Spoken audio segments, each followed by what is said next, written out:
Hello everyone, this is Rajkamal. आज मैं discuss कर रहा हूँ डीआरडीओ सेप्टम। जैसे सबको पता चल चुका होगा, तो इसी संदर्भ में मैं लगातार आप लोग को प्लानिंग और क्या डिटेल्ड सिलेबस रहने वाले हैं। बहुत बच्चे कंफ्यूज हैं, मैथ्स में क्या सिलेबस रहेगा, इंग्लिश में क्या सिलेबस रहेगा, रीजनिंग का क्या सिलेबस रहेगा। तो इन सारी चीज़ों की चर्चा मैं अभी जस्ट करने वाला हूं।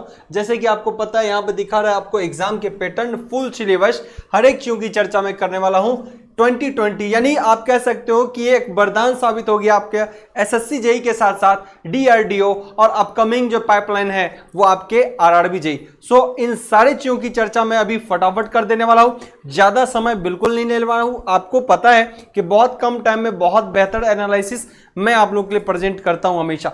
आइए मैं पहली बात कर दूं, जो डीआरडीओ के एग्जाम होंगे, है ना, इनसे रिलेटेड कुछ बातें जो मैं फैक्ट्स रखने वाला हूं। डीआरडीओ का पेपर 2 होगा, ऑलरेडी आप लोगों को पता है, पेपर 1 और पेपर 2।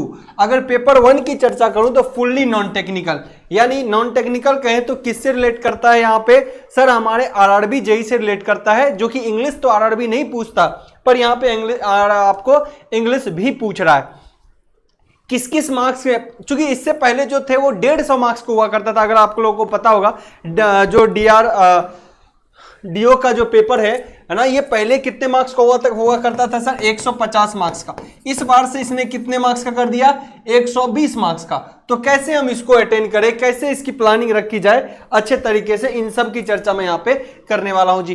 पहला पेपर जो है सिर्फ और सिर्फ क्वालिफाइंग नेचर का होगा। क्या क्या बोला सर, क्वालिफाइंग नेचर का।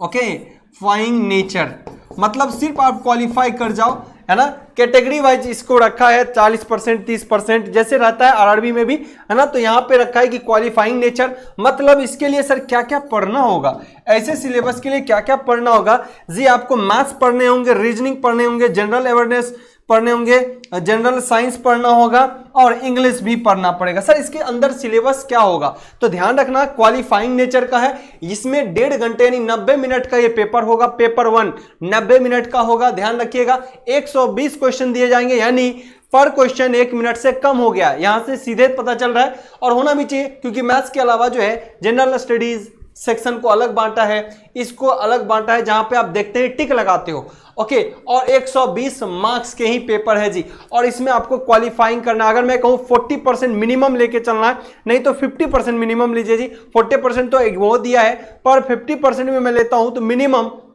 अगर कहूं तो 120 में कितने आपको 60 मार्क्स चाहिए। 40% अगर उन्होंने कहा है तो कितना हो गया जी, 100 का 50, है ना, और 20 का कितना हो गया, 5 का 20, है ना।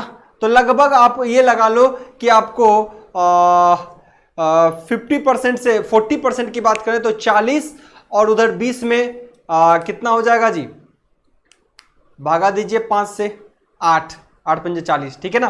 तो 8, लगभग 48 मार्क्स चाहिए। कितना, 48। लेकिन इस पे काम तो नहीं चलने वाला है सर, कटअप तो हाई जाएगी, आपको पता होने वाला।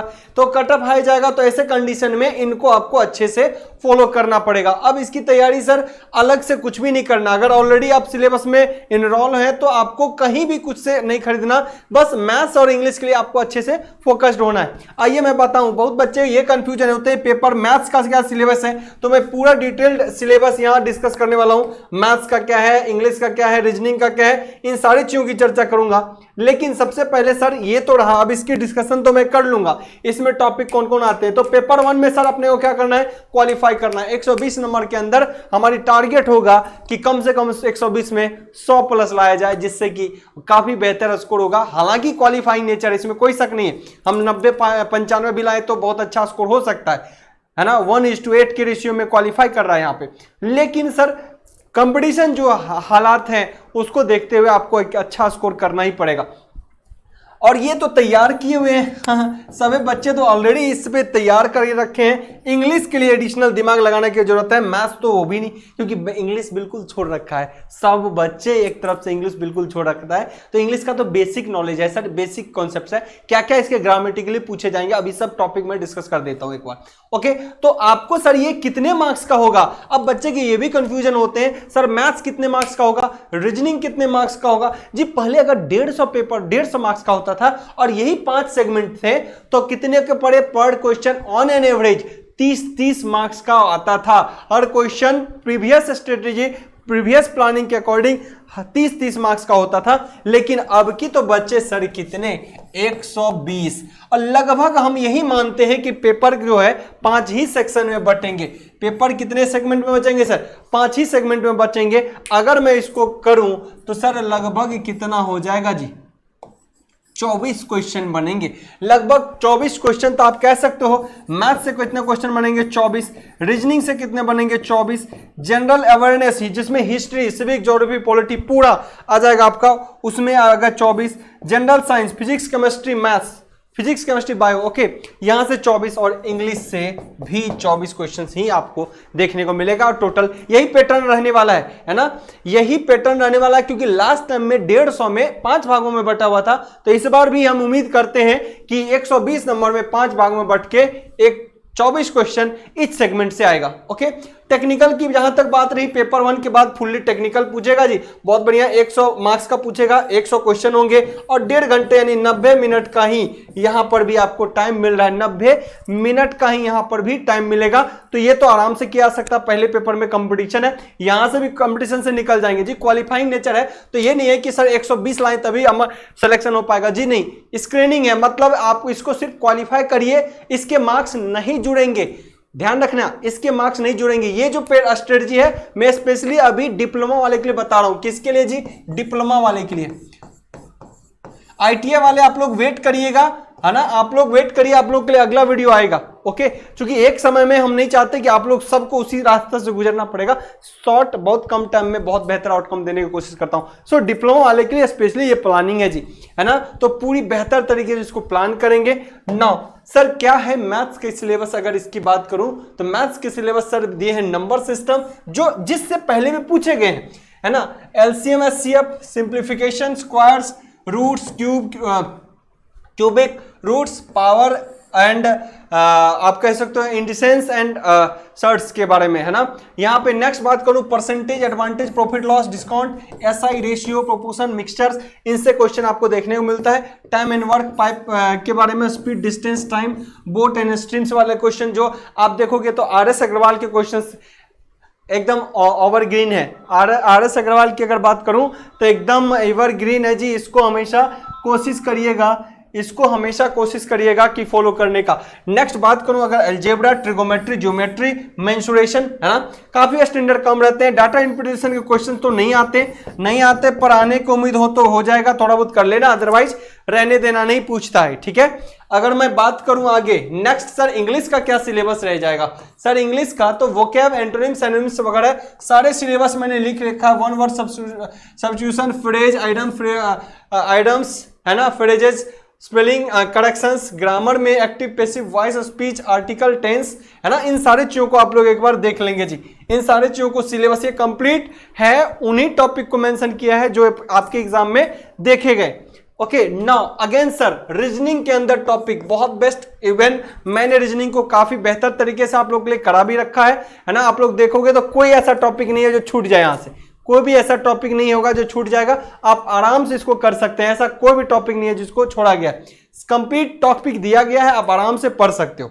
ओके, जो हेल्प करता है इंजीनियर्स प्लेटफॉर्म आपके लिए लगातार। ओके, तो ये सिलेबस इसके भी हैं, इसको आप देख सकते हो आराम से, कोई टॉपिक नहीं बचेगा। आई होप सबको याद हो चुका होगा इन सब ये सब सारे टॉपिक।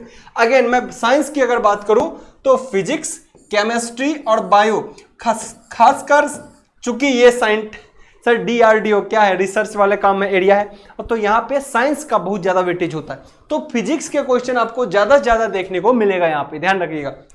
देन केमिस्ट्री, बायो, थोड़ा कंप्यूटर का नॉलेज भी आपको रहना चाहिए। इसी क्रम में मैं सोचा हूं अगर किसी को लगता है कि नहीं अपने को तैयारी की जरूरत है, फ्रेश तरीके से तैयारी करना है, तो हमने यहाँ पे आप लोग के लिए लाया हुआ है 1499। और इसके साथ इस मंथ के एंड में हमने हर एक कोर्स पे, चाहे वो इलेक्ट्रिकल का कोई भी कोर्स हो, है ना, उन कोर्स के लिए आप लोग के लिए एक बेहतरीन ऑफर लाया हुआ है, जिनमें आपको ज्यादा बेनिफिट्स भी मिलेंगे और जिससे आपके एग्जाम की तैयारी में काफी आसानी भी होगी। सो मैं कोशिश करता हूं कि इन को आप लोग देखते हुए ऐप पे जाइए, इंजीनियर्स प्लेटफॉर्म ऐप पर, और इसको विजिट करिए और इन सारे स्ट्रेटजी को ध्यान रखिएगा। अगर ऑलरेडी आपने सब्सक्राइब कर रखा है तो no need to buy any other course. अगर आपने एसएससी का तैयारी कर रखा है, एसएससी जेई का कोर्स ले रखा है, आरआरबी जेई का ले रखा है, तो कोई भी दिक्कत नहीं है। आप सिर्फ मैथ्स और इंग्लिश पे थोड़ा फोकस करिएगा, मैथ्स और इंग्लिश पे ध्यान रखिएगा। अब बच्चे कहेंगे सर अगर मैंने आरआरबी का कोर्स लिया हुआ है तो वहां तो आपको मैथ्स मिल जाएगा। बिल्कुल जी, इस कोर्स में भी अभी मैथ्स आपको मिल जाएंगे। जो डीआरडीओ का कोर्स है उनमें भी मैथ्स आपको मिल जाएगा, नो डाउट, कहीं कोई दिक्कत नहीं होने वाला।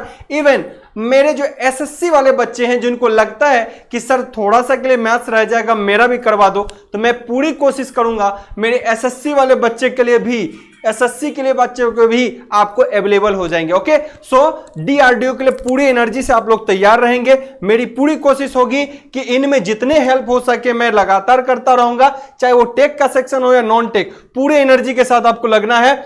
इस बार अगर डीआरडीओ नहीं निकला ना तो मामला गंभीर हो जाएगा, ये हमेशा ध्यान रखना, क्योंकि आपको इसके साथ एक बैकअप, यहां एसएससी के साथ बैकअप मिल चुका है डीआरडीओ। अगर एसएससी स्किप कर गया किसी भी तरीके से तो बैकअप में डीआरडीओ है, उसके बाद आरआरबी जेबी तो है, लेकिन एक छूट जाए तो दूसरा छूट जाए, दूसरा छूटे तो तीसरा पकड़ ले, इतना नहीं सोचना है जी। अगर एक स्किप कर गया, प्राइमरी प्रोटेक्शन अगर फेल कर गया तो सेकेंडरी एटलीस्ट वर्क करना चाहिए, ये हमेशा दिमाग में रहे। तो इसी चीजों का ध्यान रखना है। कोई इस बीच में कोई दिक्कत होता है तो हम इसकी चर्चा जरूर करते रहेंगे आप लोगों के साथ।